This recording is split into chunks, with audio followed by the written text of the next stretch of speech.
your take? We've still got these markets hanging around record highs right now. What do you think the rest of the year could look like for investors? Well, good morning, John. Really our target since really for the last year for year-end 2018 has been 2,800 to 2,900 in the S&P 500. So obviously we're a touch above the top end of that. Although I would say that our earnings number, which, the official number is 152, that's probably $5 light, something like that. So I think you can make an argument that the market would trade just a little bit higher than our original target. But, really all in all, I think stocks right now are pretty close. They're at or near fair value. I would not expect a surge higher going into the end of the year. Although I will say, if I look out over the next 12 months, I think the S&P 500, you could see it trade up 6 to 8%, something like that. 6 to 8% into the end of the year? Oh, no, over the next 12 months. The next 12 let's months. say through the third quarter of 2019. Yeah, I think really we're pretty close to fair value.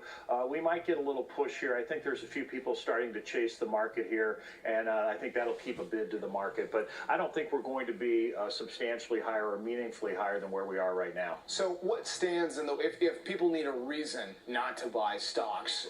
We talk a lot about the trade issue. We talk about higher interest rates, which will be a big subject this week as well. Is there one thing you look at more than any other? Well, I still think that certainly trade's a big issue, but I think the chance of a really all-out trade war, I think that's a relatively low probability. But the big risk, how do you? sorry to interrupt, Scott, but how do you? I mean, there's just some nasty comments flying left, right, and center. Well, so how do you measure? Yeah, I think the market. Well, it's not an exact science, but, I call a trade war 50-60% tariffs across every product coming in from a country into the U.S. We're nowhere near that. I don't think we're going to get anywhere near that. I think the U.S. has a lot of leverage here. Basically, all of our trading partners, including Canada, obviously. I mean, we are their best customer in the United States. And what do you do for your best customer? Typically, you make some accommodations, and I think that's what we're going to see as we move on down the line. I think the biggest risks really are the Fed making a mistake and the potential that global growth slows. So I think those are two bigger risks, far bigger risks than the chance of an all-out trade war, which obviously would be good for no one. Interesting. So are you saying you feel the Canadian government has not been flexible enough? They haven't budged enough in their trade talks with the U.S.?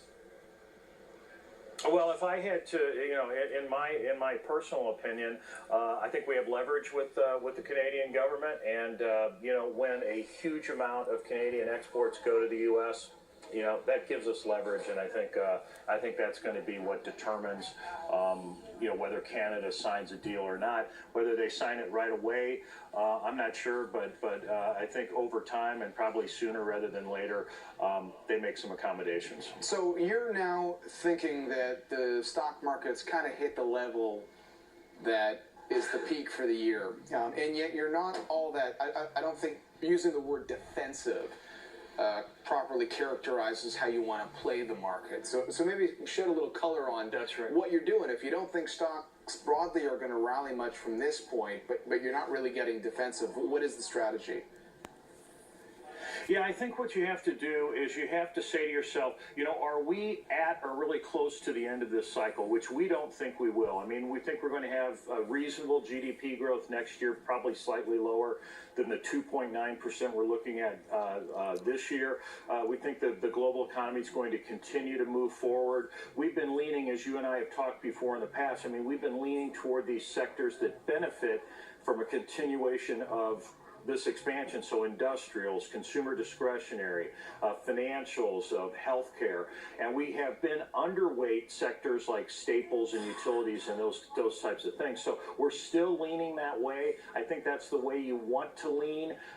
You have to look ahead and say, okay, maybe the stock market's fairly valued for this point in time, but what's it going to look like 12 months from now? What's it going to look like 15 months from now? And I still think it's going to be higher. I still think those types of sectors are going to continue to lead the charge. This has been a very cyclical move that we've had over the last couple of years. I don't think that's going to change at all. I don't think we're going to see a lot higher interest rates. I think they'll be a little bit higher, but not a whole lot higher. So I think things are good. They're not great, but they've been moving up the stock market, economic indicators, and I think we're going to see that continue over the course of the next, let's say, 12, 18 months, something like that. Okay, so to recap, consumer discretionary, industrials, financials, healthcare, those are the kinds of sectors you're leaning toward. Anna McCreath earlier in the program was pretty constructive on energy stocks. You less so. Give us your take on investing in energy right now. Well, I tell you, we get a lot of questions about energy, especially with oil, with WTI up over $70. We have been underweight energy for, I don't know, it's probably been pretty close to 2 years. I mean, that has been a great trade, and it still looks to us like that there's just a lot of supply out there. We're not looking for a lot higher prices there, but energy is a sector that we have been underweight. As I said, it's worked out, but that's one of the sectors that we're watching very closely. We don't want to turn a good trade into a bad trade, and so I would say of all the sectors that we look at, the 11 sectors, that one's the one that we're probably paying the most attention to. Last 10 seconds here, Scott. Tilray shares, you probably heard about that stock. They're back up today. Speaking of good trades or bad trades, how do you play the cannabis trade?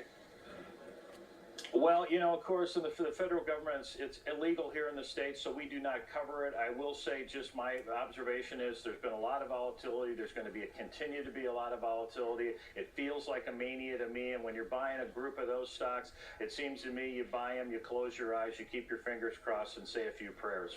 All right, Scott, thanks so much for your perspective. Appreciate it. Have a great trading day.